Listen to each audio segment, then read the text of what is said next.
Hello, and welcome to our session, Investing in Student Culture.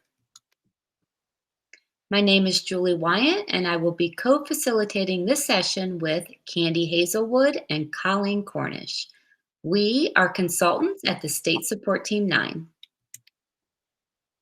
At SST 9, we are tasked with helping Ohio reach our goal of educating the whole child. We work with schools in Holmes County, Stark, and Wayne counties to build educator capacity and improve student outcomes. At this time, I'm going to turn it over to Colleen, and she's going to share the resources that you will need to use during our session. Thanks, Julie. So we have two resources for you, and I'm going to take you to those documents now. So up first, we have our processing map. So this might be helpful if you print this out. If you haven't printed it out, you can pause the recording and do so, or you can make a copy of it and do it digitally. And if you can't do any of that, you can always just use a scrap piece of paper to take your processing notes down. But we want you to start off with writing down what your goal for attending this session is. And then we will have multiple points along the way for you to pause. We'll have you pause the recording. And then we want you to reflect. So really think about what it is that we just watched or what we talked about. And we want you to write down, what were your big ideas from that section or that video? What insights, what ahas did you get from that? What questions might you still have about it? And then what are your action steps related around that section? So this is the processing map that you will be using as we pause the recording. The other document and resource that we have is our flexible learning options. So basically what this is we want you to, before you watch this video, if you didn't, we'll give you a second to pause the recording and watch the video with Brene Brown. So we did have a pre-learning activity for you. So before you go on with this, we want you to make sure that you watch the video. So you could just click here to watch the video. And then when you're done with this session, after you've watched this recording, this document is a place for you to go to get more information about how you can invest in student culture. So the way this document works is we have different resources for you. And our goal is for you to learn more about building a positive school culture for the students in your school. And all of these resources would help you meet that goal. So there's different websites or articles. We've made some recommendations for you. So this video, it's 12 minutes and it's awesome. So we highly recommend that you take that extra time to watch this. But these resources are just for you. You can take them back to your teams or your schools and share them with your colleagues. But we just wanted to make sure that we went over what we have here for you, so that way you can dive in a little bit more to your learning if you would like.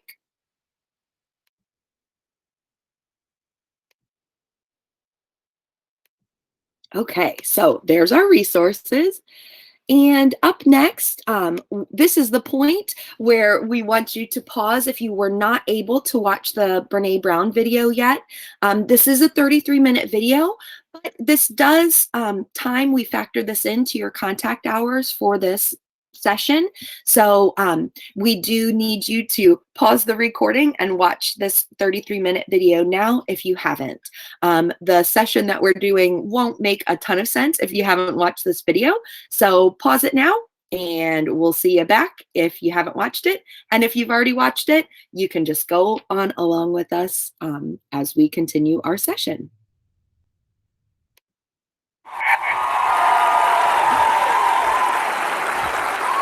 We won't watch it fully now. Sorry about that. So Brene says we can't always ask our students to take off the armor at home or even on their way to school because their emotional and physical safety may require self-protection. But what we can do and what we are ethically called to do is create a space in our schools and classrooms where all students can walk in and for that day or for that hour, take off the crushing weight of their armor, hang it on a rack, and open their heart to truly being seen. We must be guardians of spaces that allow students to breathe, be curious, and to explore the world and be who they are without suffocation. She continues, they deserve one place where they can rumble with vulnerability and their hearts can exhale. And what she knows from the research is that we should never underestimate the benefit of a child having a place to belong, even one, where they can take off their armor. And she says that it can and often does change the trajectory of their lives. So in the video that you watch, she talks about shame shields, and we all have them. So here's an image of those that was in her video, and we're going to talk about them a little bit further on the next slide. So shame shields are our default reactions to the shame that we all experience in life. Linda Hartling calls these strategies of disconnection. And we all have a reaction to shame, and our students do too. It is a form of self-protection. However, when we have our shame shields up, it keeps us from being our true selves, and that's true for our students as well.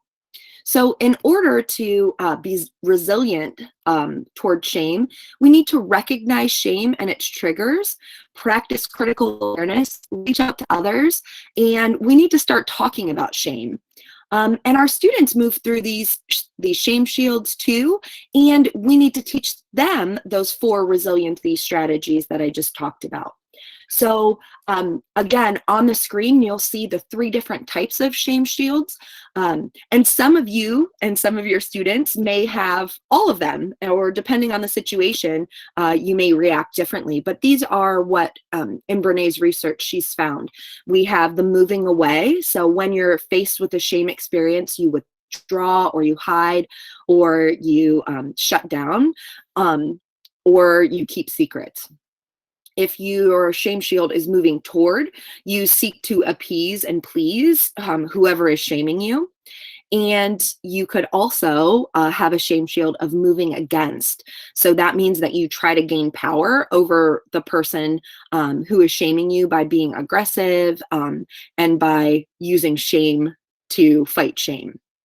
And so as teachers and as educators, there are activities that you can do to help your students recognize when they are putting up their shame shields and to build that resiliency for them. So you can Google shame shield activities to do with your students, and there are plenty out there for you to discover. And according to Brene Brown in Dare to Lead, she says that 85% of the people we interviewed could recall a school incident from their childhood that was so shaming it changed how they thought of themselves. On the flip side of the finding, the same data showed that more than 90% of the people we interviewed could name a teacher, coach, school administrator, or faculty member who reinforced their self-worth and helped them believe in themselves and their ability. So our question is, what impact do you want to have? Do you want to be the type of educator who is shaming students, or do you want to be the type of educator that is building your students up and helping them have a high self-worth and self-value?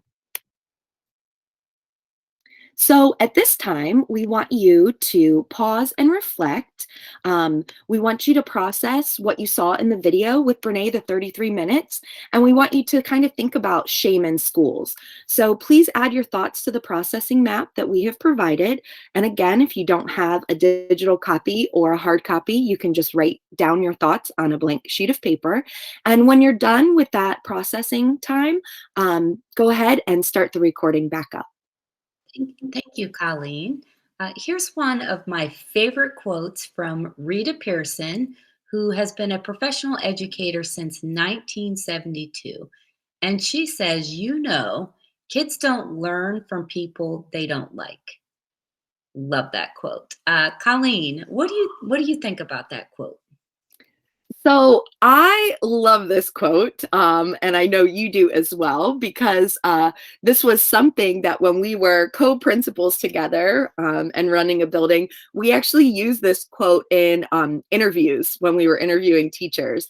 And it was really cool to hear their response to that question when we asked them if they thought that kids could learn from people that they don't like. And it was always really interesting to see what they had to say. And while it's true, maybe you can learn something from people you don't like. We always learn more when we feel connected and close with our teachers and with one another. Thank you, Colleen. And so, so very true. Candi, what does this quote mean to you?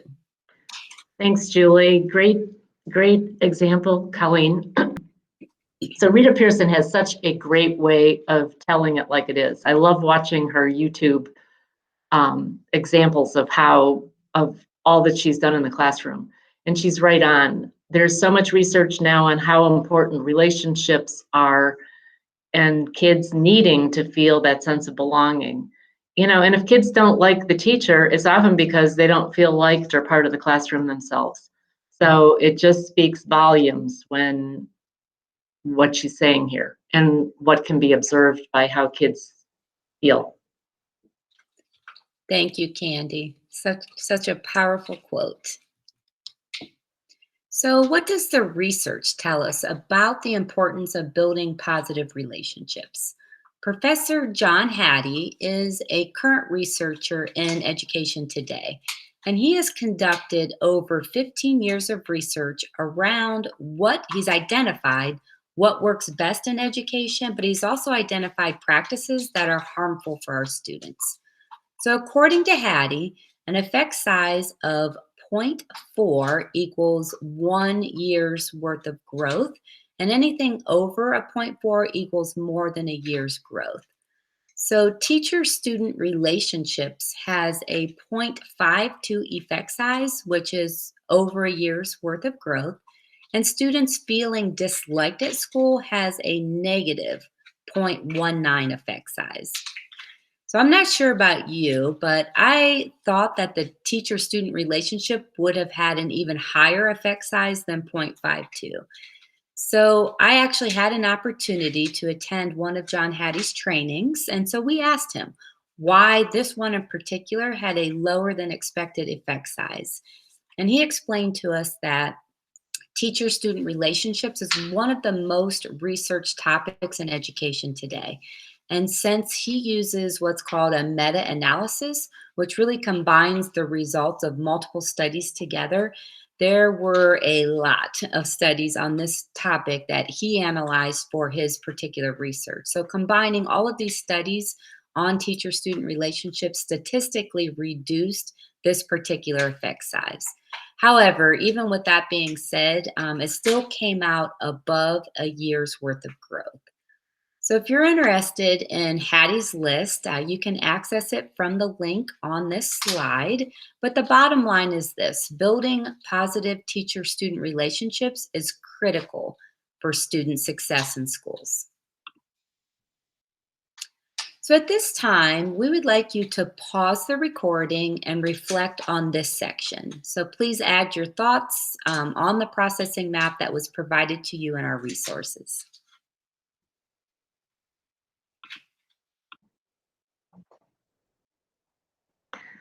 Thanks, Julie. So culture matters. A school's culture influences how students learn. As you watch this 2-minute video, listen for what has to be present to create a positive school culture. And in addition to the high quality academics, what else is needed? What do you think of when you think of an extraordinary high school? Top-notch academics? Definitely. Lots of interesting electives? Sure. But there's something else that's equally essential, harder to spot, and not as common as it should be.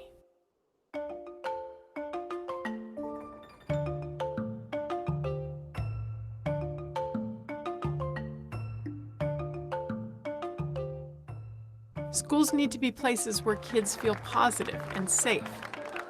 Places where every student feels they belong.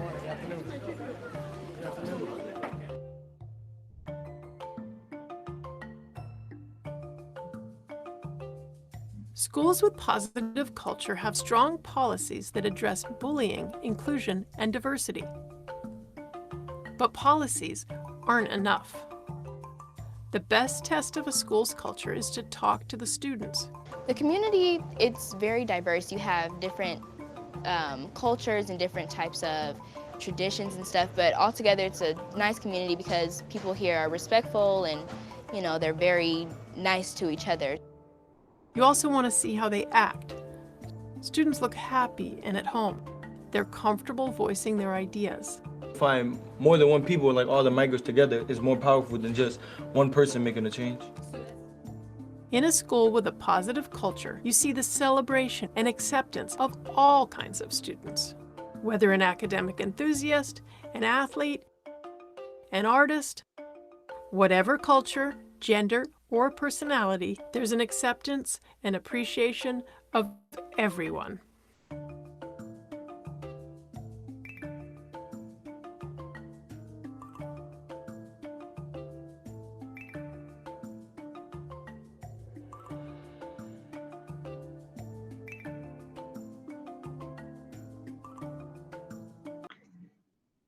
So there has been a theme throughout this entire session on what needs to be in place for a positive culture for students, which in turn creates a positive learning environment. You see the list of characteristics on this slide that were mentioned in the video. These characteristics were in place school-wide, not just in isolated classrooms. The system was in place across the building, and it included students' sense of belonging, strong bullying, inclusion, and diversity policies, respectful environment, happy and comfortable student population, student voice, celebration, and appreciation for all. So these characteristics don't just happen. They have to be intentionally planned, articulated, shared, and practiced. It takes all to pull it off. So now, at this time, we want you to pause and reflect. Pause the recording and reflect on what you just saw in the video and the characteristics. Please add your thoughts on the processing map provided in the resources. Welcome back, and thank you, Candi. We are going to watch another short video called The Power of Relationships in Schools. And this video is approximately 3 minutes long. You had so much to offer yesterday. You okay? I'm tired. So what's going on? Strong relationships are central to the learning process.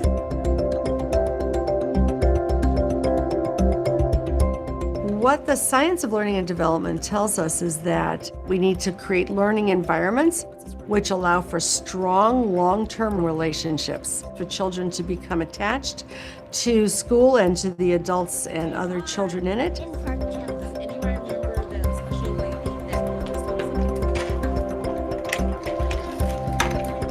When children have experiences of closeness and consistency and trust, oxytocin is released. Oxytocin has many, many positive effects on the development of the brain. So when we think about a relationship, we're not just talking about being nice to a child. We're talking about a child having an experience of attunement and trust strong enough to release the hormone oxytocin. Good morning, Ariella. How you doing today? The purpose of the morning greeting is to connect with them and to just make sure that I'm seeing them as humans. Like I'm making that relationship with them, making that bond. I prioritize relationship building because getting to know them is the best part of the job. When I come in the morning, we usually talk about things that are happening in our community. We're trying to build caring and respect. The teacher is trying to understand who I am and my values as a person. When I have a free 45 minutes or an hour, I think to myself, I could sit down and catch up on Grady, or I could go and make connections, whether it's a smile or a joke or a reminder. It validates their presence in the building. Rock it out in the art room. It starts from so much honesty and transparency with kids. It's really easy to strive to be this like idealized, always ready to go elementary school teacher, and that's not real and that's not human. When people start talking about other things while I'm still giving directions, it feels frustrating for me and I have to take a breath. My students connect most with me when they see that I also struggle and I also have challenges. It takes a lot of vulnerability on my part. Total familiarity. When that student knows that you care about them, when they know that you're a human, let's think about that. Their academic performance in your class is going to be better. If I'm comfortable around them, then I'm more confident around them, and it's easier to ask questions and things like that. So when you're looking at this graph, what is it that you think happened? Some teachers I don't always get along with the best, so then sometimes I'm like, I can't do it, so I'm just not gonna do it. But when I like the teacher, I want to do their work. I'll be like, I can learn this. You all have done outstanding work. Emotion and learning are completely connected. If you're in a positive emotional space, if you feel good about yourself, your teacher, that actually opens up the opportunity for more learning. Good to see. So here are several highlights from the video. One thing we heard is that strong relationships are central to the learning process. We also heard in this video when strong long-term relationships are established, oxytocin is released in our brains, which has a very positive effect on the development of our brain. We heard that healthy attachment helps build a safe environment. This healthy attachment really fosters risk-taking and exploration, which drives learning. We heard positive relationships create optimal conditions for learning, and that being vulnerable and showing your authentic self as educators and leaders really strengthens that bond with your students. So we are all humans and we're going to make mistakes. So when we're transparent and we're vulnerable within that environment, it really builds those bonds. And then finally, the bottom line is students who feel safe and supported are more likely to perform better academically. So let's take a moment to pause and reflect. If you could pause the recording now and reflect on the video you just watched, please feel free to add your thoughts on the processing map. So now we're going to highlight a portion, a very short portion of Brene Brown's video before the end. People ask me all the time, like, what's your goal in your life? I was like, to make the world a braver place. If you had one opportunity, what would be the most effective impact you could ever do? I said, if I could get in front of every teacher in the world and we could have real conversations about shame, about vulnerability, about courage, because I think the revolution will not be televised, it will be in your classrooms. That is where this will happen.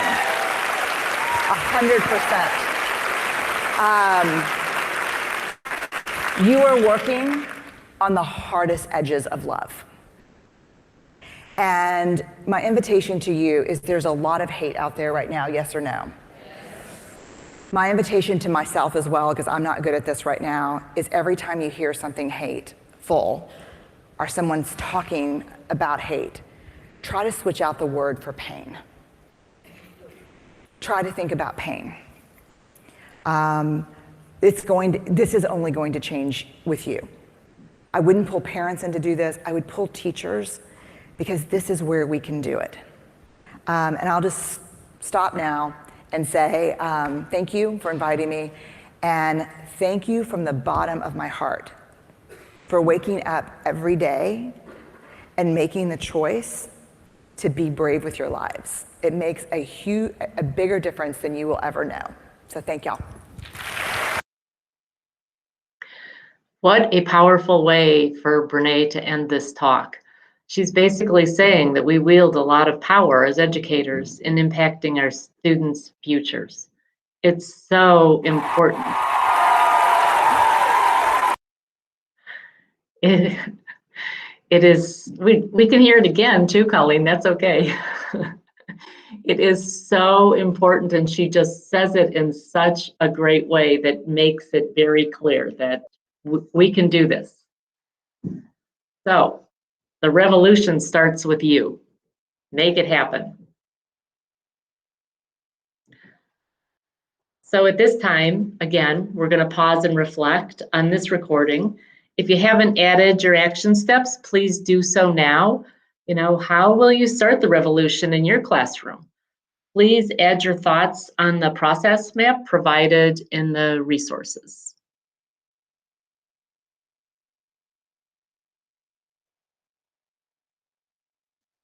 Thanks so much, Candi and Julie, for presenting this topic today. This is something that, you know, every kid goes to school and every teacher gets to make an impact. And so we're going to end with this quote by Chaim Janot. And Chaim Janot was a teacher and child psychologist, and his approach to child rearing and education was one in which the parent or educator strives to understand the feelings and mind of the student or the child using respectful language of compassion and understanding. He asserted that children learned how their parents and teachers felt about them by how they spoke to them. And this quote is just so powerful. So I will read it to you now. I've come to the frightening conclusion that I'm the decisive element in the classroom. My personal approach creates the climate. My daily mood makes the weather. As a teacher, I possess a tremendous power to make a child's life miserable or joyous. I can be a tool of torture or an instrument of inspiration. I can humiliate or humor, hurt or heal.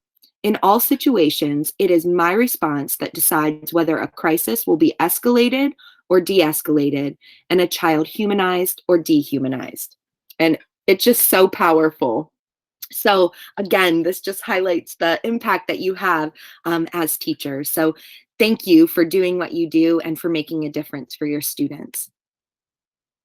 We do want your feedback, so if you could please take a few moments to complete the exit ticket, we would greatly appreciate it. So you can scan the QR code or click the link on the slide deck, and we look forward to hearing what you have to say and what you learned through this session.